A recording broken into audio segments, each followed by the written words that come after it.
Nia Carter's knees suddenly gave out. 1 second.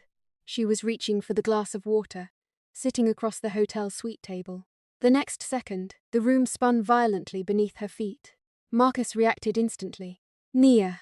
He caught her before her head struck the floor. Her breathing became uneven immediately. Cold sweat covered her forehead. For the past 5 days, sleep had become impossible. Every time she closed her eyes, she heard the same words replaying inside her head. Keep her close until the merger is complete. She served her purpose. At first she blamed stress, then heartbreak, then exhaustion. But now her body had finally reached its limit. 40 minutes later, bright hospital lights reflected across Nia's tired eyes, while doctors moved around the room. Marcus stood near the window silently watching. The doctor looked at her carefully before sitting down. Miss Carter, your stress levels are dangerously high. Nia swallowed slowly. The pregnancy is already being affected. Silence. Then, if this continues, he paused. You could lose the baby. Everything inside Nia stopped. Lose the baby? No, no. The doctor softened his voice. You need complete rest. You need peace. You need to remove anything causing emotional pressure around you. Nia almost laughed. Remove emotional pressure? How exactly was she supposed to do that? The man she loved betrayed her. The same man was the father of her child. And somehow, even after disappearing from Seoul, even after convincing herself she hated him, she still missed him. That was the part she hated most. Her hand slowly moved toward her stomach. Then her eyes shifted toward the phone beside her bed. Because right now, there was only one person she wanted. The same man who broke her heart. With trembling fingers, she picked up her phone. Park Min-jae. She stared at his name. Marcus noticed immediately. No. Nia looked toward him weakly. What? I know that look. What look? The terrible decision look. Nia frowned slightly. I don't have a terrible decision look. Marcus folded his arms. You absolutely do. For several seconds she looked down, then quietly. I need him. Marcus stared at her carefully. Nia. Tears filled her eyes instantly. I've spent days trying not to think about him. She looked away. I've spent days trying not to remember stupid things. Marcus stayed quiet. The late-night drives. The way he remembered tiny things about me. The way he looked at me. Her voice cracked. And I hate myself for still missing him. Marcus slowly looked away. Because honestly, there was nothing he could say. Nia pressed call. 1 ring, 2 rings, 3 Nia. She froze. Because he answered immediately. No delay, no hesitation, just Nia. Nia, his voice sharpened instantly. Talk to me. She closed her eyes. I'm in the hospital. Complete silence. Then suddenly, what hospital? Panic. Real panic. What happened? Nia tried speaking. Nothing came out. Then quietly, long silence. Then Nia, pause. What baby? Welcome back to Storytime Universe.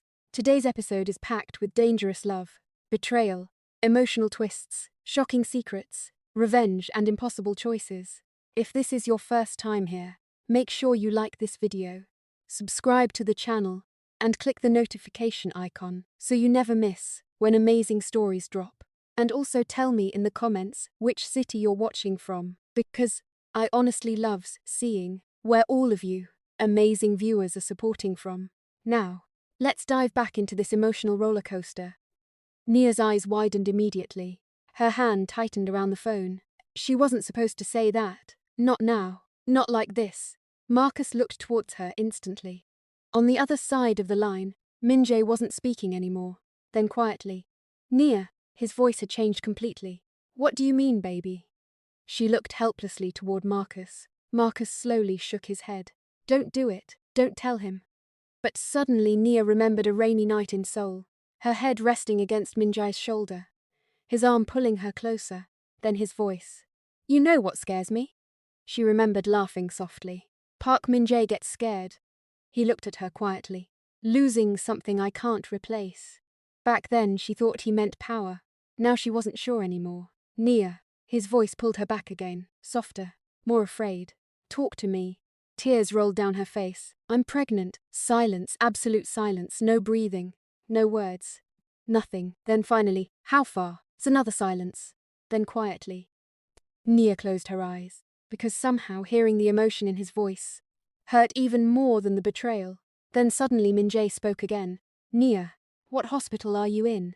No, Nia. No, I'm coming. Her eyes opened immediately. No, you're not. What? You don't get to do this. Silence. Then quietly. Do what? Act like you care. That one hurt him. She heard it, felt it. But she didn't stop. You lied to me. Nia. You let me believe everything between us was real while your family planned to use me. His breathing became heavier. Nia, listen to me carefully. No. Tears rolled down her face faster now.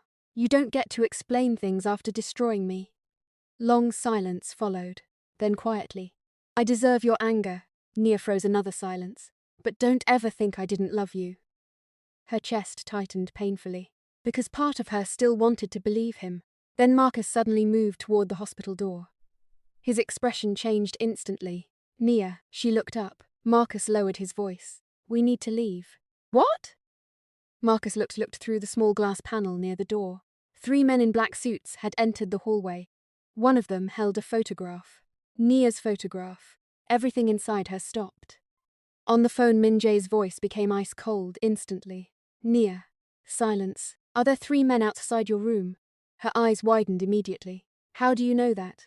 No answer. Then quietly. Listen to me carefully. His voice had changed again. Not emotional anymore. Dangerous. They were never supposed to find you that fast. Nia froze. Then suddenly another voice spoke from Min-jae's side of the call. Male. Older. Cold. So now you finally understand what happens when emotions make men weak. Nia's stomach tightened instantly. Chairman Park. Min-jae's father Nia. Min-jae's voice sharpened. Leave now. Then the older man spoke again calmly. Bring the girl back alive. Silence filled the line. Nia frowned instantly. Alive? Not dead? Then Chairman Park continued. If the child is truly yours, pause. Everything changes. Nia's breathing stopped. Because suddenly she realized something terrifying. The pregnancy had just made her even more dangerous. And somehow, even more valuable. Nia's grip tightened around the phone.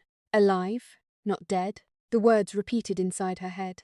Chairman Park wanted her brought back alive. Why? Then suddenly, the hospital door burst open. Marcus reacted instantly. Move. He grabbed Nia's wrist and pulled her off the bed. 2 men rushed into the room immediately. Black suits. Weapons visible beneath their jackets. Nia's heartbeat exploded. On the phone, Min-jae's voice turned sharp. Nia, run. Marcus shoved her toward the side exit connected to the emergency stairwell. One of the men spotted them instantly. There! Everything happened fast after that. Marcus slammed the metal stairwell door open, while footsteps thundered behind them. Nia struggled to keep up. Her body still felt weak. The pregnancy cramps were becoming worse. Marcus, slow down. We don't have time. The sound of footsteps echoed behind them again. Closer. Closer. Then suddenly, a gunshot exploded through the stairwell. Nia screamed. Marcus immediately pulled her down behind the concrete wall. Another shot rang out. Then another. Nia's breathing became uneven. On the phone, Min-jae heard everything. Which stairwell? Marcus grabbed the phone from Nia immediately. South wing. Min-jae answered instantly. Ground floor exit is blocked. Marcus froze. How do you know that? No response.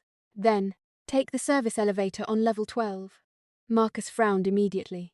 That elevator doesn't exist on the public map. Silence. Then Min-jae answered coldly. Because my family owns the hospital. Everything inside Nia tightened again. Of course they did. Of course nothing around Park Min-jae was ever normal.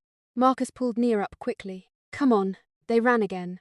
Meanwhile, thousands of miles away in Seoul, Park Min-jae walked into the main syndicate conference room like a storm. 30 men immediately fell silent. Chairman Park remained seated calmly at the head of the table. You abandoned the meeting. Min-jae didn't answer. Instead, you sent men after her. The room immediately became tense. Nobody spoke. Chairman Park folded his hands calmly. And Min-jae's jaw tightened instantly. For years, every man inside that room feared him. But for the first time in his life, Min-jae looked completely out of control. She's pregnant. Silence filled the room instantly. Several executives exchanged shocked looks. Even Jun-seek slowly looked up. Chairman Park's expression changed slightly. Just slightly. Then calmly. Is the child yours? Min-jae stared directly at him. Yes. Another silence. Then suddenly Chairman Park stood, slowly, carefully, like a man recalculating an entire war in his head. When were you planning to tell me? Min-jae laughed bitterly. You had men hunting her. Chairman Park ignored the comment completely. Instead, he walked closer. Do you understand what this means? No, Min-jae's eyes darkened. What I understand is that if anything happens to Nia... Chairman Park interrupted him immediately. You think this is about the woman? Silence. Then quietly. You really did fall in love with her. Several men inside the room looked shocked, because Park Min-jae was not supposed to fall in love with anyone. Not him. Not the heir to the syndicate. Not the man raised to become emotionless. Chairman Park looked almost disappointed. Then coldly. That child changes everything. Min-jae stepped closer. You stay away from her. Chairman Park laughed softly. Or what? Silence. Then finally, for the first time in his life, Park Min-jae openly challenged his father. If anything happens to Nia... His voice became deadly calm. I'll destroy this empire myself. The room froze instantly. Nobody breathed. Nobody moved. Even Jun-suk looked stunned. Because everyone understood what that sentence meant. War. Chairman Park stared at his son quietly. Then finally, you would choose her over your own family? Min-jae answered immediately. No, pause for my family. Silence crashed across the room. Back in Singapore, Marcus finally pulled Nia into the hidden service elevator. The doors shut, just as footsteps reached them. Nia collapsed against the wall, breathing hard. Marcus pressed the emergency descent button. Then suddenly Nia looked up. What did his father mean? Marcus frowned. What? The child changes everything.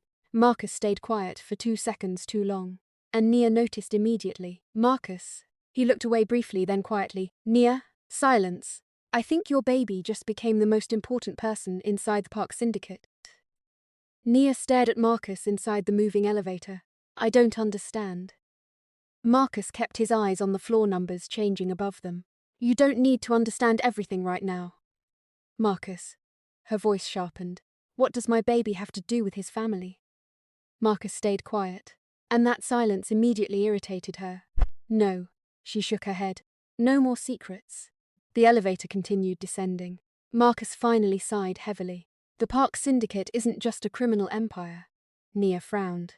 What does that mean? It means power inside that family is inherited carefully. He looked toward her, very carefully. Nia's stomach tightened. Then suddenly she remembered something strange from months ago. One night in Seoul, Min-jae had randomly asked her, Do you want children? At the time she laughed. You, talking about children? He had smiled quietly, not joking, not laughing, just watching her. Then he asked, Would you want a daughter or son?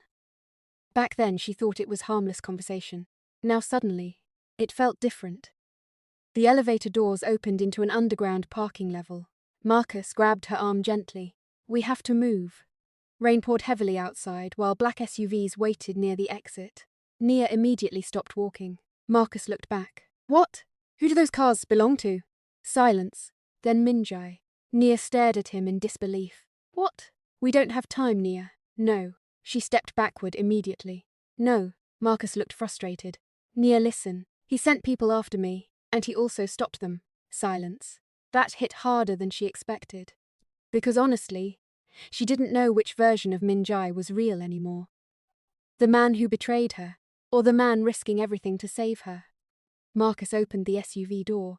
Nia. She looked at the car nervously. Then suddenly, another vehicle sped violently into the underground garage. Tires screeched loudly. The driver's door opened immediately. Park Min-jae stepped out. Rain soaked his black shirt completely, while several armed men followed behind him. But the moment he saw Nia, everything else around him disappeared. For almost 3 full seconds, neither of them moved. Nia's chest tightened painfully, because this was the first time seeing him since that night at the penthouse. And somehow, he looked worse, tired, angry, like he hadn't slept either. His eyes slowly moved toward her stomach, then back to her face. So much emotion crossed his expression at once, that Nia looked away first. Min-jae walked toward her carefully, like she might disappear again. Nia. Her eyes immediately filled with tears, because hearing him say her name in person felt completely different. Real. Painfully real. Marcus stepped between them instantly. Not now. Min-jae's eyes darkened immediately. Move. Marcus didn't move. She's unstable right now. Min-jae looked furious. She's unstable because your people chased her through a hospital. Marcus answered coldly. Your people. Silence. Nia looked between both men. The tension was unbearable. Then suddenly Min-jae stepped closer again, this time directly toward her. Nia. His voice softened immediately. Are you hurt? She hated herself for noticing the fear in his eyes, real fear. Not manipulation. Not performance, fear. I'm fine. No, you're not. Silence. Rain poured harder around them. Then, suddenly, Nia asked the question she had been avoiding for days. Were you really going to marry her? Min-jae froze instantly. Marcus slowly looked away, because even he knew that question mattered. More than revenge. More than money. More than the syndicate. Min-jae looked directly into her eyes. No. Nia frowned immediately. But I heard. It was an alliance negotiation. That doesn't change anything. It changes everything. Silence. Then quietly. I never loved her. The words hit harder than Nia expected. Min-jae stepped closer again. You were the only woman I ever loved. Tears immediately filled her eyes again, because that was exactly what she didn't want to hear. Not now. Not when her heart was finally trying to hate him. Then suddenly another vehicle entered the garage. Jun-suk stepped out quickly. His expression looked serious. He walked directly toward Min-jae. We found it. Min-jae's expression changed immediately. Nia noticed. What? Nobody answered. What happened? Jun-suk looked toward Nia briefly, then back toward Min-jae. The psychiatric facility records were real. Everything stopped. Nia frowned. What psychiatric facility? Min-jae's jaw tightened instantly. For the first time since arriving, he looked shaken, actually shaken. Then quietly, my mother. Nia blinked. What about her? Silence. Then Jun-suk answered carefully. She's alive. Nia froze instantly. What? No, that was impossible. Min-jae's mother died 20 years ago. Everybody knew that. Nia looked toward Min-jae slowly. His face told her everything. He believed it too. Then suddenly another realization hit her. The hidden shareholder. The missing signatures. The psychiatric payments Marcus discovered. Oh my God. Nia looked at Marcus immediately. You knew. Marcus stayed quiet. You knew. I suspected. Min-jae suddenly grabbed Jun-suk's arm. Where is she? Jun-suk hesitated, then quietly. Silence. Then. A private medical facility owned by the syndicate. Nia's stomach turned immediately, because suddenly, everything started connecting together. The hidden money, the forged authorizations, the missing ownership records. Min-jae's mother had been alive the entire time. And someone had hidden her. Then suddenly, Min-jae looked toward Nia again. Completely differently this time. Not just emotionally, desperately. Because now he understood something terrifying. If Nia discovered the truth before his father controlled the situation, the entire Park Empire could collapse overnight. And judging from the expression on Marcus's face, that was exactly what somebody wanted. The private medical facility sat alone near the edge of the coastline outside Busasan. Rain crashed violently against the dark windows, while security guards patrolled the outer gates. Inside the SUV, Nia stared at the building silently. Nothing about it looked normal. The place felt wrong. Too quiet, too hidden, too protected. Marcus sat in the front seat reviewing files on his tablet, while Jun-suk spoke quietly with armed men outside. Min-jae hadn't spoken in almost 20 minutes. He sat beside Nia staring out the window, completely still. And honestly, that scared her more than anger would have, because for the first time since meeting him. Park Min-jae looked afraid. Nia finally looked toward him. You really thought she was dead? His jaw tightened immediately. Yes. Silence. My father told me she died from illness. Something about the way he said it made Nia's chest tighten, not because of sympathy. Because suddenly she understood something painful. Min-jae had been manipulated too. Not just her, him too. Jun-suk opened the SUV door suddenly. We found the underground wing. Min-jae immediately stepped out. Nia followed quickly. Marcus grabbed her arm. You shouldn't go down there.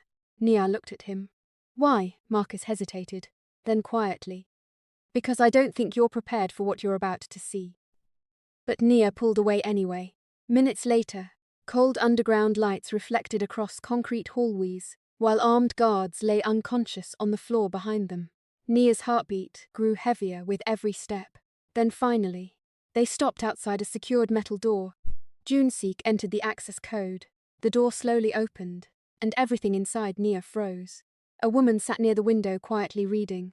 Long black hair, pale skin, elegant posture. She looked weak, fragile, but unmistakably beautiful. Min-jae stopped breathing, because the woman looked exactly like him. Older, softer, but identical. The woman slowly looked up, then froze completely. The book slipped from her hands. For several seconds nobody moved. Then quietly, "Min-jae?" His eyes filled instantly. Nia had never seen him emotional before. Not truly emotional, but now, he looked completely shattered. "Mother?" The woman stood slowly. One trembling step, then another. Tears immediately filled her eyes. "My son." Min-jae crossed the room instantly, and for the first time in years, Park Min-jae hugged someone like a child instead of a Mafia heir. Nia looked away briefly, because honestly, the moment felt too personal, too painful. Then suddenly the woman looked toward Nia, and froze again. Not shocked, not confused, almost knowing. She slowly walked closer. Nia became nervous immediately. The woman studied her face carefully. Then her eyes slowly moved downward toward Nia's stomach, and suddenly she smiled softly. "You must be Nia." Nia blinked. "What?" The woman looked emotional now. "My son talks about you even in his sleep." Everything inside Nia stopped. She looked toward Min-jae instantly. Min-jae looked embarrassed for the first time in his life. Junseek actually looked away to hide a smile, but Nia couldn't speak, because somehow, that sentence affected her more than it should have. The woman gently touched Nia's hand. "He loves you very much."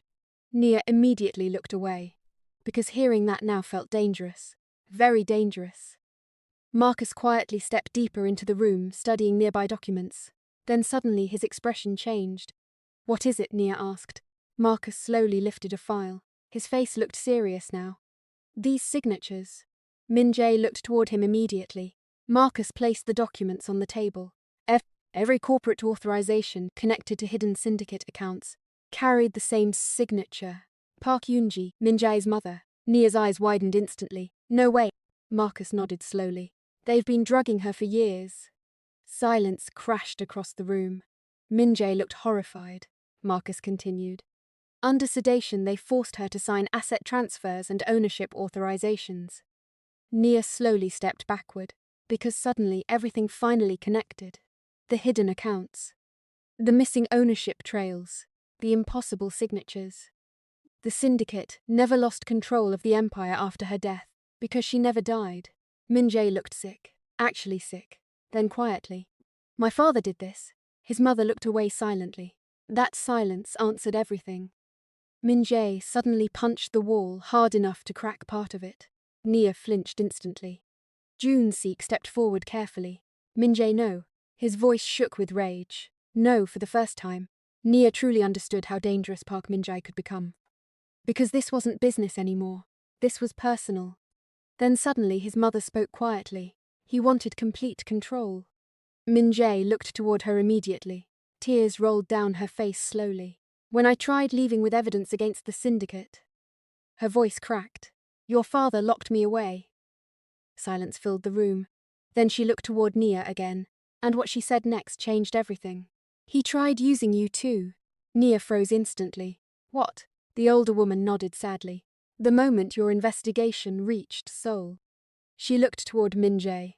"They assigned my son to control you." Nia slowly looked toward Min-jae. Pain instantly filled her chest again, because hearing the truth from somebody else somehow hurt more. Min-jae stepped toward her immediately. "Nia, listen to me." "But you actually fell in love with me," his mother interrupted softly. Silence. Then, that was the problem. Everything stopped. Min-jae looked away briefly, because she was right.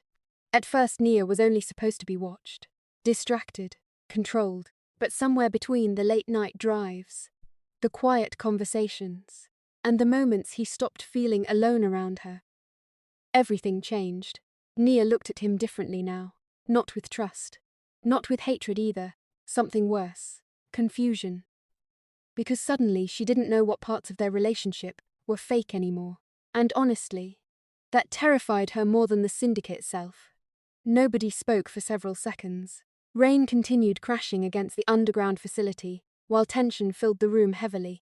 Nia looked at Min-jae, then at his mother, then back at him again. Everything inside her felt confused. Because suddenly the story wasn't simple anymore. Yes, he targeted her. Yes, he lied to her. But now she was discovering something she never expected. Park Min-jae had been trapped too. His mother slowly sat down again, looking exhausted. They were preparing Min-jae to inherit everything. Her voice sounded weak now, but the syndicate has rules. Marcus quietly closed the file in his hands. What rules? The older woman looked toward Nia's stomach. And suddenly, Nia understood. Her breathing slowed instantly. No way. Min-jae noticed too. His jaw tightened. Then quietly, his mother spoke. The first legitimate heir changes the entire line of succession. Silence crashed through the room. Marcus looked stunned. Jun-seek cursed quietly under his breath. Nia stared at Min-jae in disbelief. Then suddenly, everything Chairman Park said earlier finally made sense. Bring her back alive. The child changes everything. Her baby wasn't just Min-jae's child. The baby represented power, control, inheritance. And suddenly Nia felt sick again. That's why your father wants me alive. Nobody answered. Because nobody needed to. Then, suddenly alarms exploded throughout the building. Red emergency lights flashed violently across the underground hallway. Jun-seek immediately pulled out his gun. We've been found. Marcus looked toward the security monitors instantly. Multiple vehicles approaching. Min-jae's eyes darkened immediately. My father. His mother slowly stood again. Fear crossed her face for the first time. Nia looked toward Min-jae. What do we do? He answered immediately. We leave. Simple, cold, decisive. The old Min-jae was back. Within seconds, everyone started moving quickly through the underground corridors. Armed men loyal to Jun-seek's secured exits while alarms screamed overhead. Nia struggled to keep up. Her body still felt weak from exhaustion. Min-jae noticed instantly. Without saying anything, he grabbed her hand. That small action nearly destroyed her emotionally, because it felt familiar, natural. Like all the nights before the betrayal. Nia tried pulling away. Min-jae tightened his grip slightly. Not now. His voice stayed calm, but the fear underneath it was obvious. Then suddenly gunshots exploded upstairs. Nia jumped instantly. Jun-seek looked back. They're inside, Marcus cursed. We're running out of time. Min-jae turned toward his mother immediately. Can you walk? She nodded once, but honestly, she looked too weak. Without another word, Min-jae removed his jacket and wrapped it around her shoulders carefully. Nia watched silently, and something painful hit her unexpectedly. This was the version of him she fell in love with. The version nobody else saw.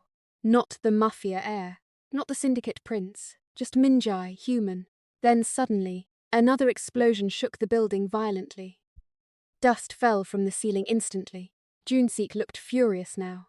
They're using military weapons. Marcus looked toward Min-jae. Your father really wants this buried, Min-jae answered coldly. No. Silence. He wants control. They finally reached the underground vehicle tunnel, connected to the coastline exit. 3 black SUVs waited there. Rain poured heavily outside. Jun-seek opened the first vehicle quickly. Then suddenly, more armed men appeared from the opposite tunnel. Everybody froze. Weapons immediately raised. Nia's heartbeat exploded. At the front of the group stood Chairman Park himself. Calm, elegant. Terrifying, even with guns pointed around him. The older man looked completely in control. His eyes immediately moved toward Nia's stomach, then toward Min-jae. So it's true. Silence. Nobody moved. Chairman Park stepped forward slowly. You disappointed me. Min-jae stepped in front of Nia instantly. Stay away from her. The older man almost smiled. You're emotional. And you're a monster. The insult echoed heavily across the tunnel. Several armed men looked shocked. Because nobody spoke to Chairman Park that way. Nobody. But the older man remained calm. Then quietly, I built an empire for you. Min-jae answered immediately. You destroyed our family for it. That one hit. Nia saw it immediately. For the first time, Chairman Park actually looked angry. Then suddenly his eyes moved toward his wife. the woman he imprisoned for 20 years. You should have stayed dead.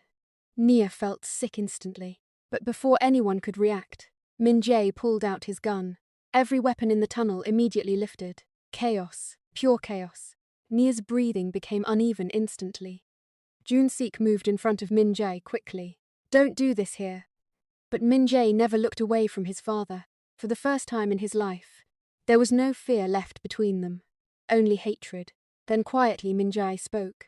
If you come near Nia again, his voice became deadly calm. I'll burn this entire empire to the ground. Chairman Park stared at his son silently. Then unexpectedly, he laughed softly. Not normal laughter, disappointed laughter. You really love her. Silence. Then the older man looked toward Nia again, and what he said next terrified her completely. You have no idea what that child truly means. Nia frowned instantly. What? But before she could ask, gunshots suddenly exploded from above. Everybody reacted instantly, and Jun-sik shouted, snipers! Chaos erupted immediately. Men scattered for cover, while bullets ripped through the tunnel walls. Marcus grabbed Nia's arm violently. Move! Min-jae immediately turned toward her. Nia. But in the middle of the chaos, something unexpected happened. Marcus pulled a gun and pointed it directly at Min-jae. Everything stopped. Completely stopped. Nia stared at Marcus in disbelief. What are you doing? Marcus looked strangely calm now, too calm. Then quietly, I'm finishing what I started. Min-jae's eyes darkened instantly. You. Suddenly everything made sense. The information leaks, the hidden files, the timing. Marcus smiled coldly. My family died because of this syndicate. He looked toward Chairman Park. I've waited 10 years for this empire to destroy itself. Nia's breathing stopped. No. Marcus tightened his grip on her arm. Then looked directly at Min-jae. If you want her alive, pause. Come alone. Before anybody could react, Marcus dragged Nia into the darkness beyond the tunnel exit. Nia! Min-jae's scream echoed violently behind them. But the last thing Nia saw before disappearing into the rain was the look on Min-jae's face. Pure fear. If you enjoyed this story, make sure you like this video, subscribe to the channel, and turn on post notifications so you never miss the next episode. And tell me in the comments, do you think Min-jae can save Nia, or is Marcus even more dangerous than the syndicate itself? To be continued.